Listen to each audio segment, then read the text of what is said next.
Evet, Bakü gece hayatından herkese merhabalar. 8'den sonra burası epey bir canlı oluyor. Bakü'nün en meşhur caddesi. İstanbul'da bizim ilişkilerimiz iyi olduğu için. İstanbul'da bile bu kadar yaygın değil ha. Evet. Ankara makarna var. Burada mercimeğe merci diyorlar. Ben Mustafa, 21 yaşındayım. Burada öğrenciyim. Burada içkiler yazıyor. Ama bizim bildiğimiz içki değilmiş o. İnsanlar neden Azerbaycan'a gelmeli? Biliyorlar ya buraya üniversite okumaya. Burada kaç yıl okuyorlar? Cumartesi, pazar, Şembe. şembe. Kiralar nasıl burada? Pandeminin buraya etkisi oldu mu? İzmariti atma. Dışarıda içiyorsun, atamıyorsun. Bildiğin böyle içip buraya dışarı attığında 1000 manat veriyorsun.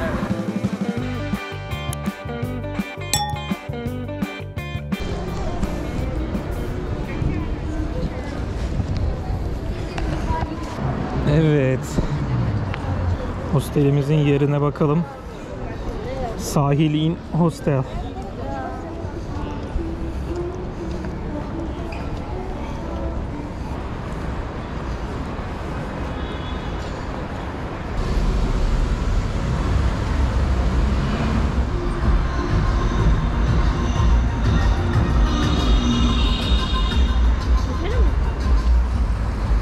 Sahil şu karşısı.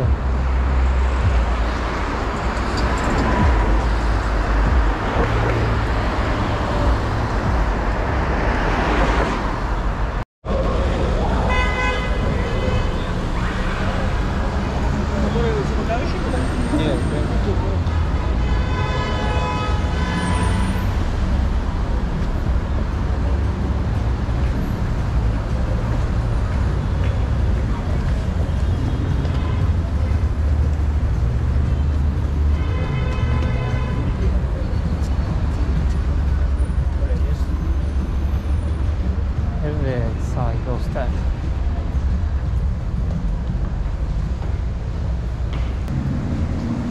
Kaçıncı kat?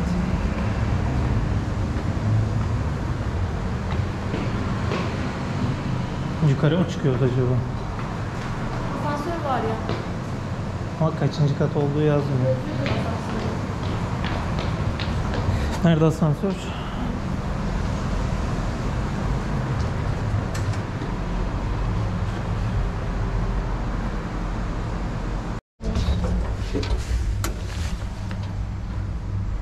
İnşallah çıkacağız yukarı. Ne düştü? Sallanıyor. Hadi ya. 4'e mi bastılar? 2.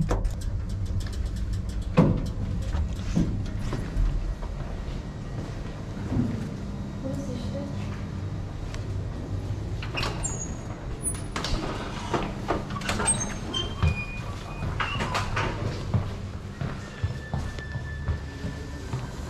Merhaba. Merhaba. Kimse yok mu? Rezervasyonumuz vardı bizim.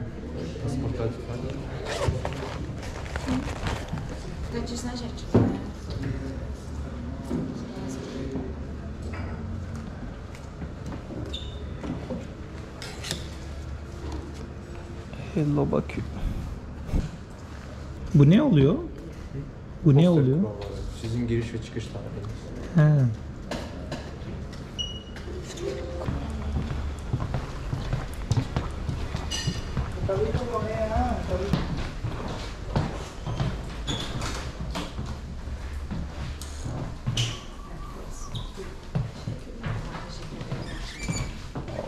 Teşekkürler.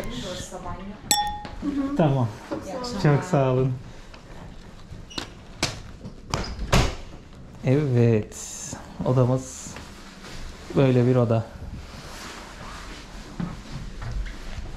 Burası tuvalet banyosu. Gayet temiz. Biz buraya 1200 lira para verdik arkadaşlar. 600 lira kişi. Yani 4 kişi de buraya Çok rahat. kalabilirsiniz. Haberiniz olsun. Evet, Bakü gece hayatından herkese merhabalar.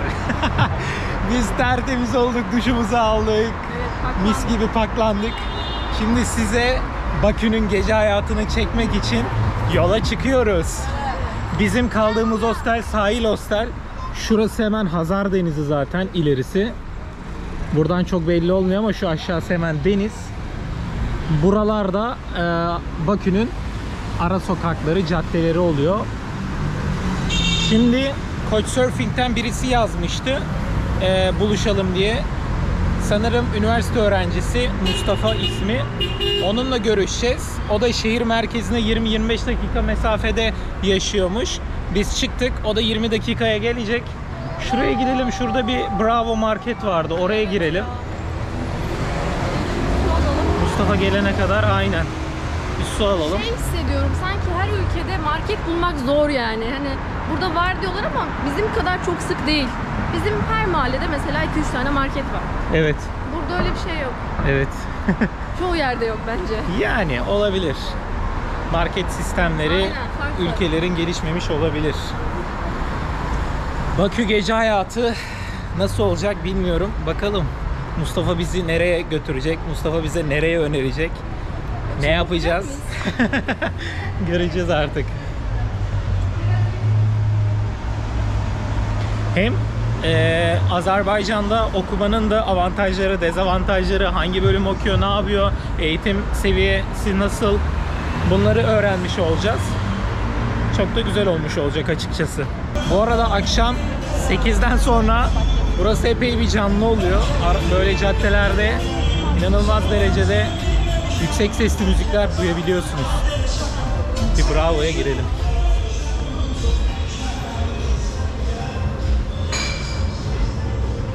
Aa, 50 kuruş.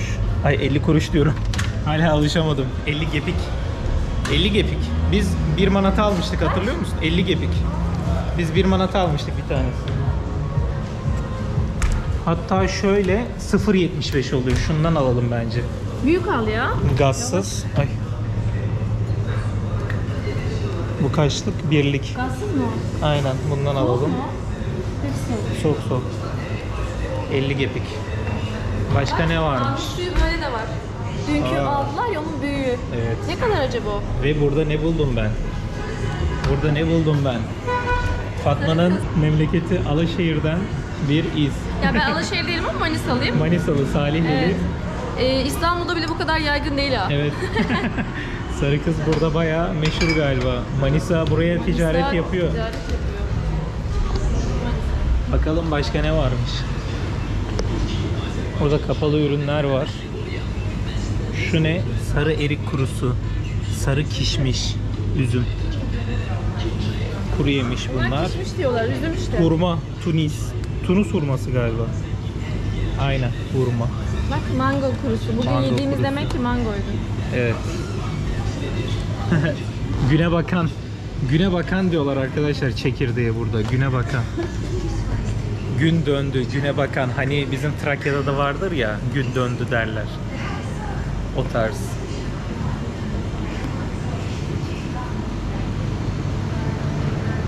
Burada böyle sandviçler var. Ayran. Athena ayran.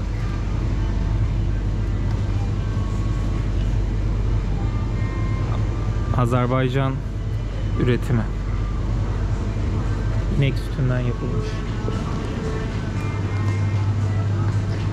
Burcu biber dolması.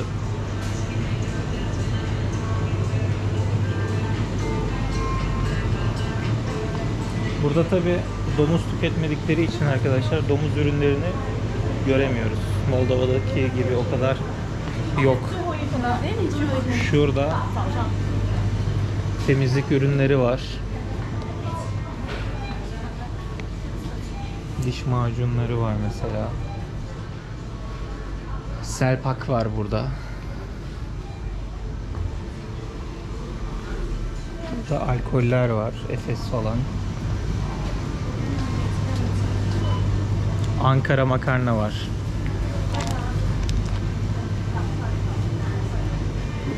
Ankara merci. Burada mercimeğe merci diyorlar. Merci. Ankara merci, bakın. Kırmızı merci. 3 manat. 3 çarpı 2 60 lira.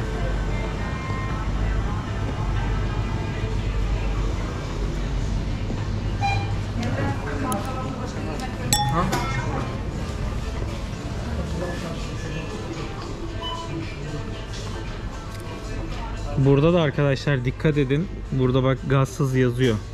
Gazlı, gazsız su çok kullanılıyor. Yani biz gazlıya bir türlü alışamadık. Eti hoşbeş var burada. Arkadaşımız sinirlendi galiba. Çikolatalar burada. Haribolar burada. Bu şekilde yani bir market. Bravo. 85 gepik tuttu. Bakar mısınız? Onların bir de şöyle paraları var. Bu 10 gepik. Belli oluyor mu bilmiyorum. 10 gepik. Bu da 5 gepik.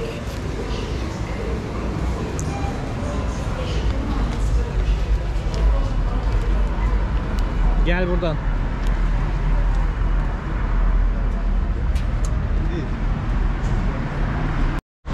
Burada böyle oturabileceğiniz kafeler var. Aa, öz süt mü bu ya? Aa evet, öz süt. Vay. Şans eseri öz süte denk geldik. Öz süt burada da varmış.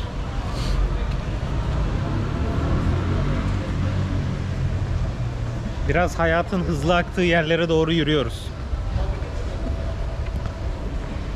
Güzel ama ya şeyler, kafeler. Tatlı Sakin bir şehir. Büyük bir karmaşı yok. Gayet güzel yani.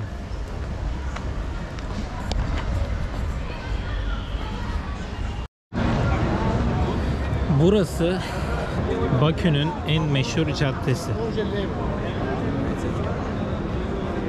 Nizami Sokağı, Nizami Caddesi olarak geçiyor. Ta karşıda belki görüyorsunuzdur, yangın kulelerinin görüntüsü var. Gece ışıklandırma falan yapılıyor.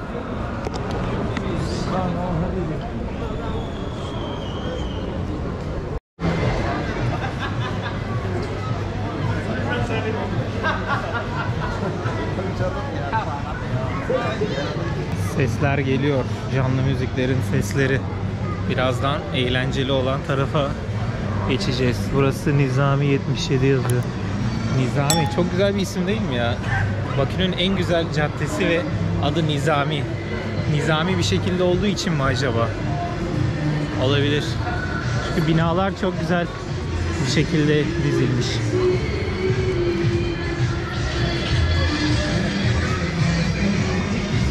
Çok sayıda Hintli var arkadaşlar, görüyorsunuz.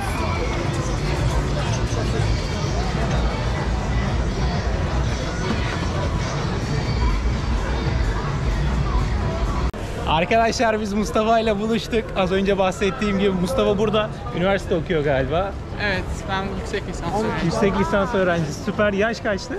21. 21. Evet. Yüksek lisans nasıl oluyor? Bizde ortaokul 11 yıllık, o yüzden. Aa, Çok güzel. vallahi süper. Ondan sonra üniversite 4 yıl mı sürüyor sizde? Evet, 4'ten sonra bir de 2 yüksek lisans yapıyor. Evet, 16'da okul bitiyor, 20'de üniversite, Ay, süper. 21'de başlıyor. Bakın bir yeni bilgi daha öğrendik. Aynen. Bunu bilmiyorduk yani gerçekten. Ne okudun? Süper. Ben bilgisayar bilimleri okuyorum. Şu Süper. anda yapay zeka. Oo.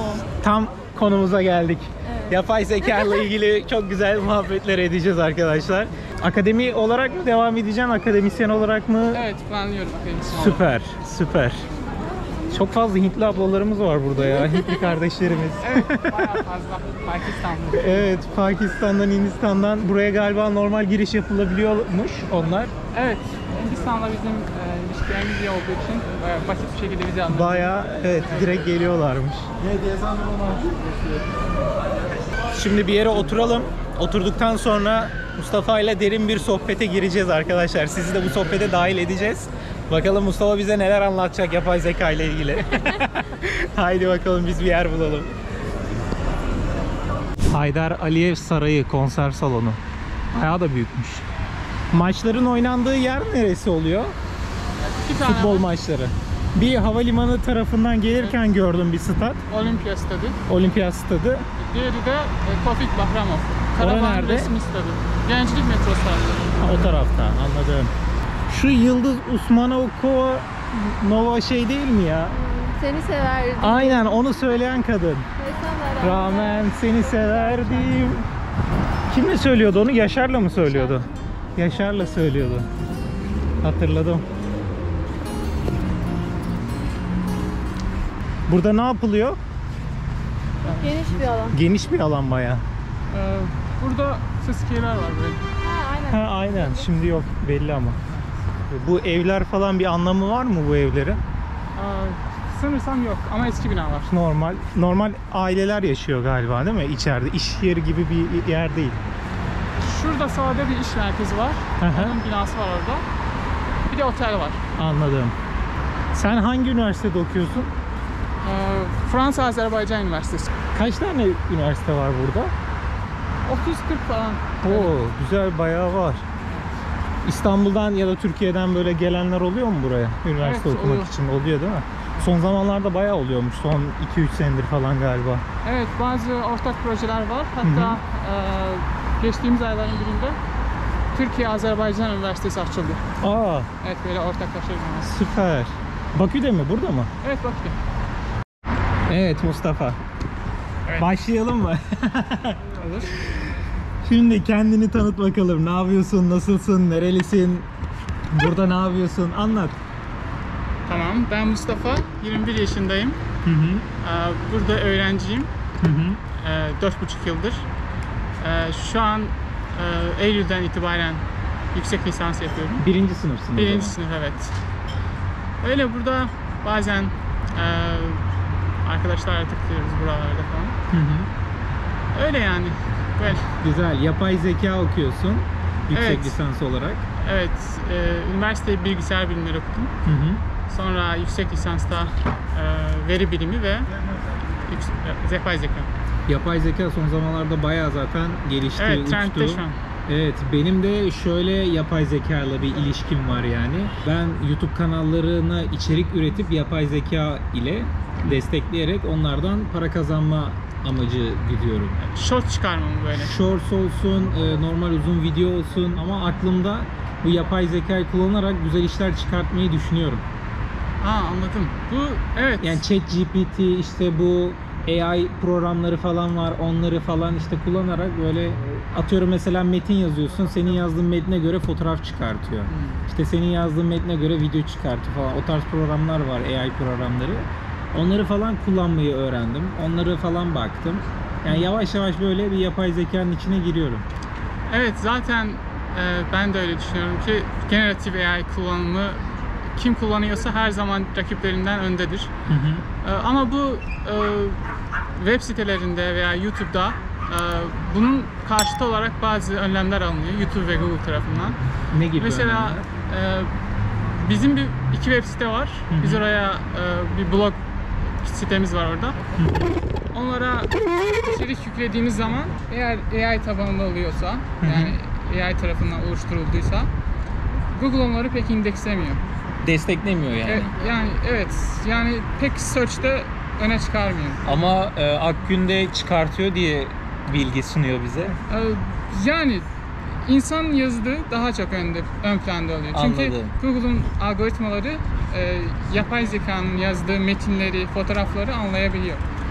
Ve bu özgün içerik olmadığı için. Evet. YouTube'da zaten özgün içerik istiyor. Google'da özgün içerik istiyor. Evet, Doğru. o yüzden bir bloklama değil de bir limitleme Anladım. kararı vermişler.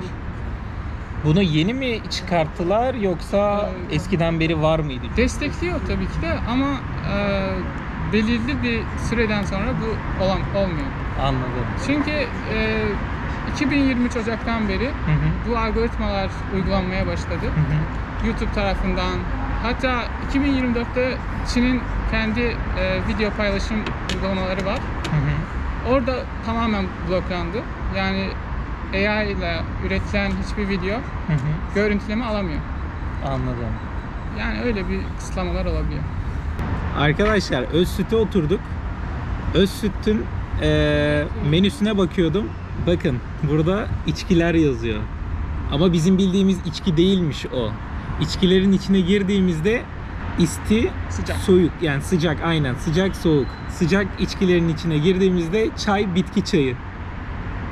İlk aklınıza gelen o içki bu içki değil. Bitki çayı, çay yani. Armudu. Armudu. e, Küçük çay mı oluyor? Yok. Küçük fincan. bardak var ya. Armudu bardak gördünüz mü? Armut forması. Armut şeklinde. Ha Evet. ya da önerebileceğim böyle farklı buraya özgü bir çay, bir Evet. içecek var mı?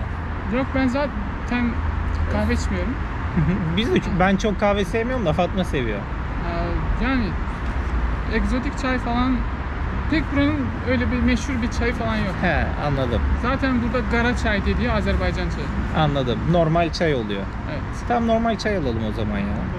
Şimdi yapay zekayı konuştuğumuza göre gelelim asıl konumuza.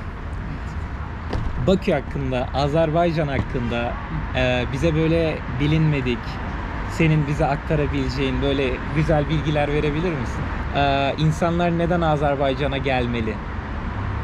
Özellikle Türkiye'den mesela. Sence? Bence tam Asya bir ülkesi olmayarak hem de arkitektur bakımından Avrupa'ya benzemesi ve kültürü de koruması açısından çok uygun bir şehir diyebilirim. Yani fiyatlar olsun. Fiyatlar bakımından bizim de aslında şöyle bir algımız vardı. Şimdi 1 manat 20 Türk lirasına tekabül ediyor ya. Ondan dolayı biz de böyle bir düşündük. Acaba dedik her şey çok mu pahalı dedik. Ama oturduğumuz bir yerde fiyatlara bakınca o kadar da pahalı olmadığını görüyoruz. Evet. Yani Türkiye'den Yani Türkiye ile hemen hemen eşit hemen gibi duruyor. Evet. Yani Türkiye bir tık hatta daha pahalı duruyor buraya nazaran. Evet, öyle. Zaten Bakü'de fiyatlar daha Diğer şehirlerde diğer daha şey- mı uygun? Evet, daha uygun. Aa, fiyatlar. onu Gence'ye gidince göreceğiz o zaman. Burası şu anda metropol yapmaya çalışıyorlar. Büyük Yani- bir şehir inşa etmeye Evet. çalışıyorlar. Çünkü gökdelenlerden de anladım. Bayağı bir gökdelen dikilmeye başlanmış. Evet, şu an artanlar iş merkezleri, AVM'ler daha fazla inşa edilmeye başladı. O yüzden biraz şehir pahalılaşmaya doğru gidiyor. Ha. Evet. Bir tık Eskiden böyle böyle değildi. şey diyorlar, birkaç arkadaşımızla konuştuk da Bakü için bir tık böyle Dubai'nin benzemesi gibi bir Evet. durumlar varmış galiba. Dubai'yi anımsatıyormuş burası. Evet, Bir tık. benzer binalar var. Evet, O yüzden benzetenler oluyor. evet doğru. Senin sormak istediğin bir şey var mı? Hazır Azerbaycanlı bir arkadaşımızı bulmuşuz. Türkiye'den geliyorlar ya buraya üniversite okumaya. Evet. Tıp mesela. Burada kaç yıl okuyorlar tıpı? 6 ve artı 2 yıl oluyor. Uzmanlık gibi. Peki Türkiye'ye dönünce denklik problemi yaşıyorlar mı? Sanmam, çünkü şurada ortaklaşa burs programları var. Mesela hem burs programları hem de Erasmus Uçtan programları var. O yüzden böyle problemler olmuyor. Çünkü diplomalar hepsi tanınmış.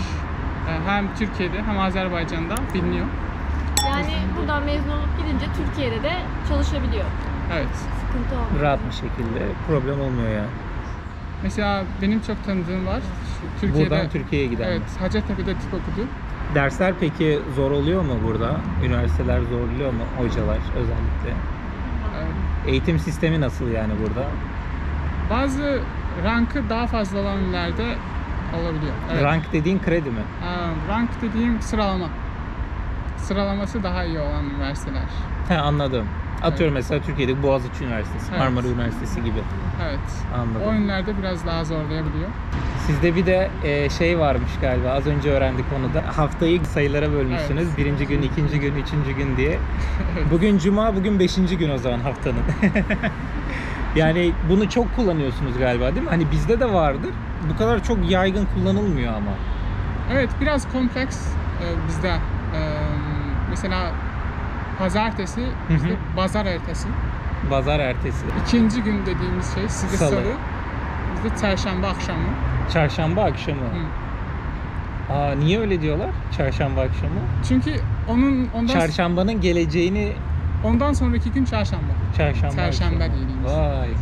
Çarşamba için peki? Çarşamba. Normal. Perşembe, Perşembe, cuma akşamı. cuma akşamı. Cumartesi, pazar. Ondan- Şembe, pazar.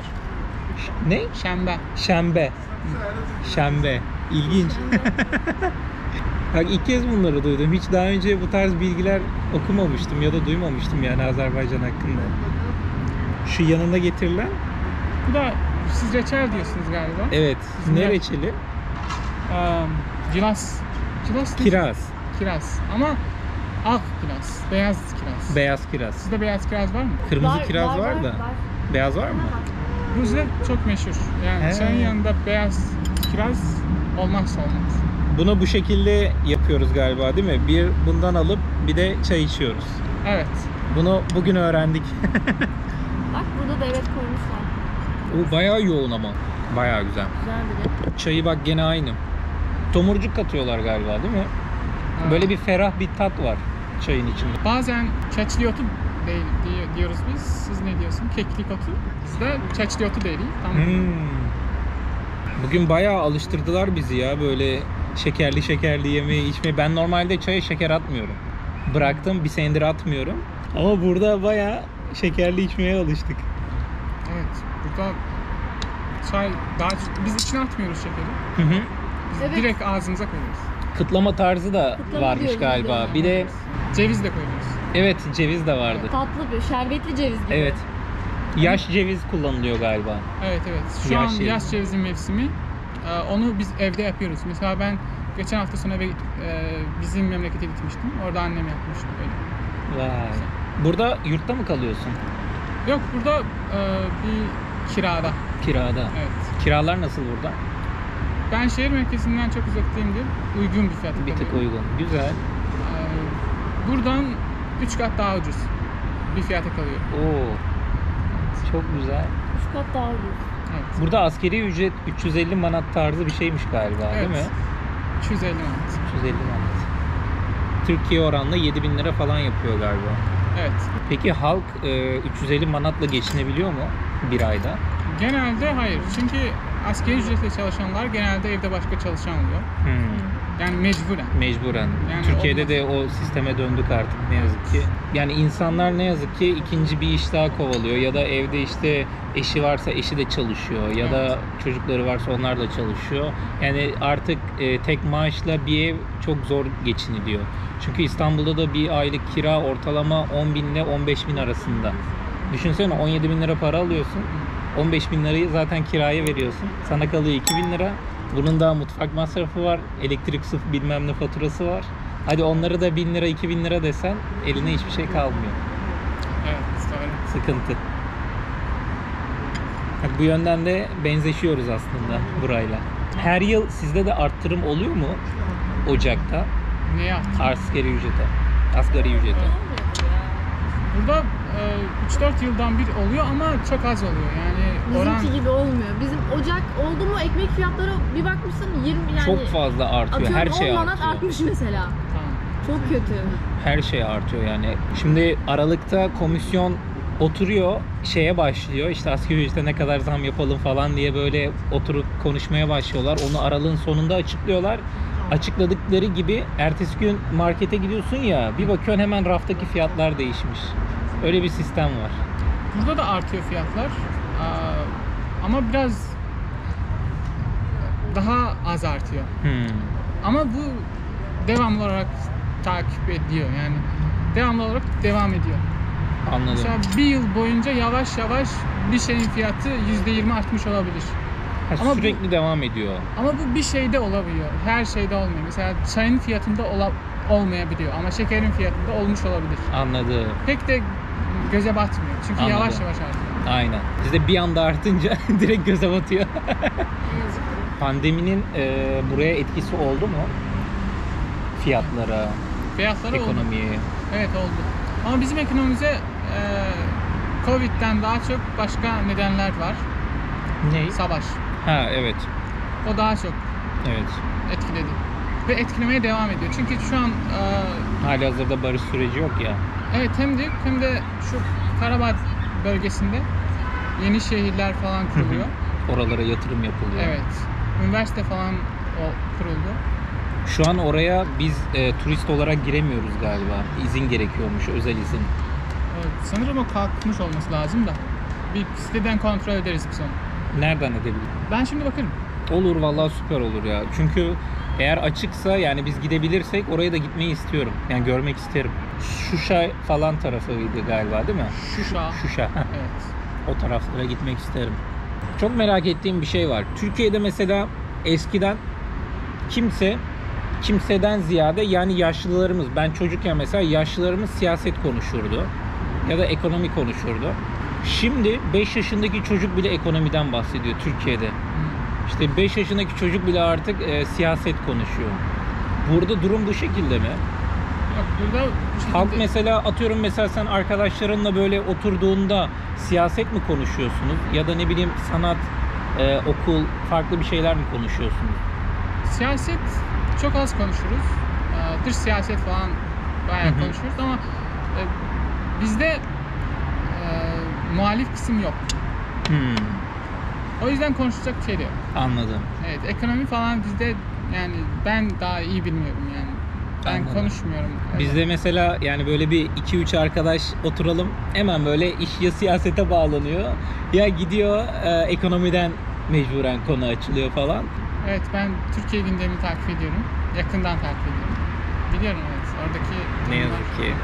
Evet. Ya bu şekilde olsun istemiyorum ben de. Çünkü biz çocukluğumuzu yaşadık mesela çok güzel bir şekilde. Sokaklarda oyun oynadık, ne bileyim işte saklambaç oynuyorduk. Burada var mıdır bilmiyorum. Evet, oynuyorduk. Seksek, işte ip atlama, ne bileyim işte körebe falan, o tarz oyunlarla büyüdük. Şimdiki çocuklar mesela siyaset konuşuyor, ekonomi konuşuyor. Yani garip büyüyorlar yani. Garip bir yeni nesil büyüyor. Kısım o. Şeye geliyor bana, her yer aynıymış gibi. Hani bizim öyle yasak, her yerde de öyle olması gerekiyor. Ondan özellikle soruyorum, anlamak için. Ama burası öyle değil. Burada dikkatimi çekti. Polis arabaları neredeyse tamamı BMW. Evet. Neden? Pek yani daha uzun süre kullanılabiliyor. Alman arabaları, Mercedes, BMW gibi araçlar daha yaygın polis arabaları için. Anladım. Evet. Burada neyi önerirsin? Hangi hattı almam gerekiyor? İnternet için özellikle. Aslında genelde bir aylık tarifeler falan hepsi aynı fiyatta. Ama hızı daha iyi olan Baxel daha iyi. Baksel, Baküsel oluyor değil mi? Gibi. Evet. Anladım. Peki fiyatı ne kadardır? Bilgin var mı? 30 manat. 30 manat. Evet. Güzel. Bir aylık tarif. Bir Ne aylık. kadar gigabayt? Kaç GB veriyor? 20 GB olması gibi. Az değil 20. mi ya? Evet. 30 manat. Evet, 3 çarpı Fazla 2 yani gene. 600 lira. Alırız ama ya. Bir tane mecburen alacağız çünkü. Moldova'da 200 lira mı ne vermişti? Evet, evet. 100 GB'ta. Evet, orada bayağı 100 mü uygun. 200 mü öyle bir şey yani. Yemek olarak mesela ne tüketiyorsun? Evet. Genelde evet. Fast food mu yiyorsun? Dışarıda fast food, evet, meşhur Yemek yapmayı yaşıyoruz. biliyor musun? Evet, biliyorum. Oo, süper. Yapıyor musun? Evde. Genelde evet yapıyorum. Haftada 2 kere yapıyorum. Daha fazla yapıyorum ki bir hafta boyunca yiyebileyim. Yani Oo, evet, çok süper. mantıklı evet. Mantıklı.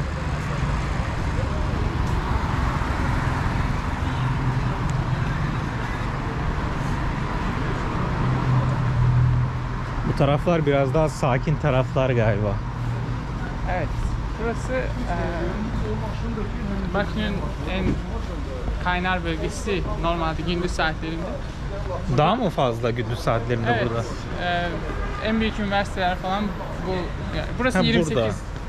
28 duydunuz mu? 28 May. 28 May. Yok. Evet. Burası 28 May metrosunun etrafı. He, anladım. Şurada dostlar bakın ne gördük. Etsiz çiğ köfte. Kama gene. Buraya gelmiş, açılmış. Moldova'da fikri gelmişti aslında bizde. Moldova'ya böyle bir çiğ köfteci açsalar mı diye. Bakü'de karşımıza çıktı. Bülbül Prospekti. Prospekti cadde mi demek? Büyük cadde. Evet. Büyük cadde. Anladım. Evet. Yere sigara atmak. Sigara izmariti Dışarı atmak. içiyorsun, Evet. atamıyorsun. Bildiğin böyle içip buraya dışarı attığında Evet. 1000 manat veriyorsun. Evet. 20 bin lira. 1 manat 20 lira. 20 bin lira. Düşünsene, İstanbul'da her yeri izmarit olan İstanbul'da bir tane yere izmarit attığında herkes kişi başı 20 bin lira para veriyor. Keşke bizde de olsa yani. Gerçekten gelmeli.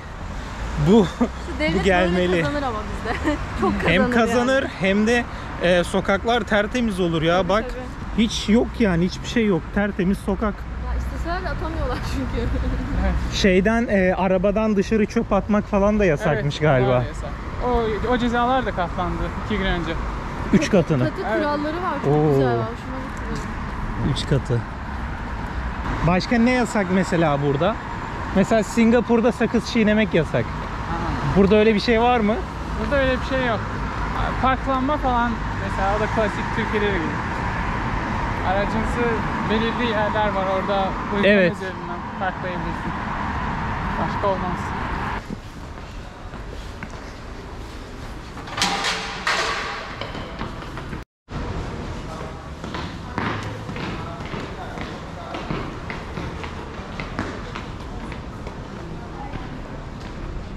Biz burada veda ediyoruz. Çok sağ olasın. Çok sağ olasın. Memnun olduk. Şad oldum. Şad oldum. Değil mi? Selamet kalın. Süpersin ya. İstanbul'a gelirsen eğer Haber ver. mutlaka haber ver. Tamamdır. Tamamdır. Görüşmek Allah'a üzere. emanet. Kendine iyi bak. Gazetelimize geldik.